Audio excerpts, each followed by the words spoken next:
Hello guys, അപ്പോൾ ഈ ഒരു ചെറിയ വീഡിയോ നിങ്ങൾക്ക് ചെറിയ ആൾക്കാർക്ക് കുറച്ച് മോട്ടിവേഷൻ ആയിക്കോട്ടെ വെച്ചിട്ട് ഞാൻ പറയാൻ പോകുന്നതാണ്. അപ്പോൾ ഒന്നുമില്ല, നമുക്ക് എല്ലാവർക്കും വീട് വെക്കണം ഒരു ആഗ്രഹമുണ്ട്. അപ്പോൾ വീട് വെക്കണമെന്നുണ്ടെങ്കിൽ നമ്മളടുത്ത് നമ്മുടെ മണി വേണം. ആ മണി നമ്മുടെ കയ്യിലില്ല.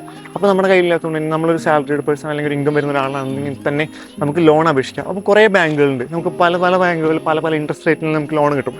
അപ്പോൾ ഞാൻ എടുത്ത ലോൺ എന്ന് പറയുന്നത് 16 ലക്ഷം രൂപയാണ്. LIC എന്നാണ്. എൻ്റെ സാലറി വെച്ചിട്ട് എനിക്ക് അവർ തന്നിട്ടുള്ള എമൗണ്ട് 16 ലക്ഷം രൂപ. അപ്പം നിങ്ങൾ ചിന്തിക്കുമ്പോൾ നിങ്ങളുടെ സാലറി അല്ലെങ്കിൽ ഇൻകം നിങ്ങൾക്ക് ലോൺ എടുക്കാൻ എലിജിബിൾ ആയിട്ടുള്ള എന്താണോ നിങ്ങളുടെ കയ്യിലേക്ക് അതായത് ലോൺ എടുക്കണം, ലോൺ എടുത്ത് വീട് കയറ്റണം. LP സ്കൂളൊക്കെ പഠിക്കുന്ന കാലത്ത് ഞാൻ അങ്ങനെ ചിന്തിക്കും, ദൈവം നിങ്ങൾക്ക് പഠിച്ച് പാസ്സാവൂ എന്നുള്ളത്. അങ്ങനെ 10th എത്തിയ സമയത്ത് ഞാൻ വിചാരിച്ചു SLC ഒക്കെ എങ്ങനെ പാസ്സാവുന്നു. അപ്പോൾ SLC പാസ്സാവുന്ന സമയത്ത് അയ്യോ ഒന്ന് പാസ്സാവോ ദൈവമേ, പൊട്ടി കഴിഞ്ഞ് എന്ത് ചെയ്യുന്ന പാസ്സായി. അപ്പോൾ ഭയങ്കര എക്സൈറ്റ്മെൻറ്റ്, SLC പാസ്സായി. അടുത്ത ചോദ്യം +1 +2 എക്സാം എഴുതി. +1 എങ്ങനെയൊക്കെ തട്ടിമുട്ടി പാസ്സായി. അത് കഴിഞ്ഞ് +2 പാസ്സാവുന്ന പേടി ഭയങ്കര ടെൻഷൻ. കാരണം +2 പാസ്സായി കഴിഞ്ഞാൽ എല്ലാവരും ചെറിയിട്ട് അവിടെയും വേണ്ടിയൊക്കെ ആയിട്ട് ഓരോരുത്തർ ഓരോ കോഴ്സ് കൊടുക്കും.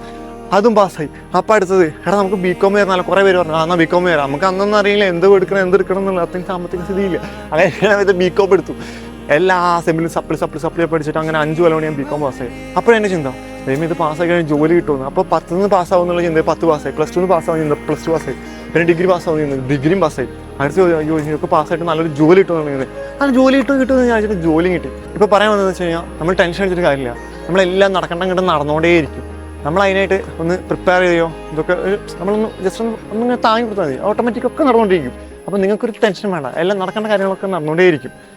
സംഭവം യുഗയുന്നില്ലേ, സംഭവിച്ച എല്ലാം നല്ലതിന്, സംഭവിക്കാൻ പോകുന്നത് നല്ലതിന്, സംഭവിക്കാനിരിക്കുന്നത് നല്ലതിന്. അപ്പോൾ പറഞ്ഞെന്ന് വെച്ച് കഴിഞ്ഞാൽ വീടിൻ്റെ കാര്യം. ഇപ്പോൾ കുറേ ആൾക്കാർ നമ്മുടെ ഏജിലുള്ള എല്ലാ ആൾക്കാർക്കും സ്വന്തമായിട്ട് വീട് വേണം എന്നുള്ളൊരു കാര്യമാണ്.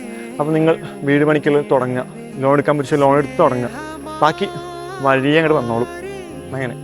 അപ്പോൾ ഇത്രയുള്ള വീഡിയോ ഇഷ്ടപ്പെട്ടിട്ടുണ്ടെങ്കിൽ എല്ലാവരും ലൈക്ക് അടിക്കുക, കമൻറ്റ് ചെയ്യുക, നിങ്ങളുടെ അഭിപ്രായം രേഖപ്പെടുത്തുക. Okay, by.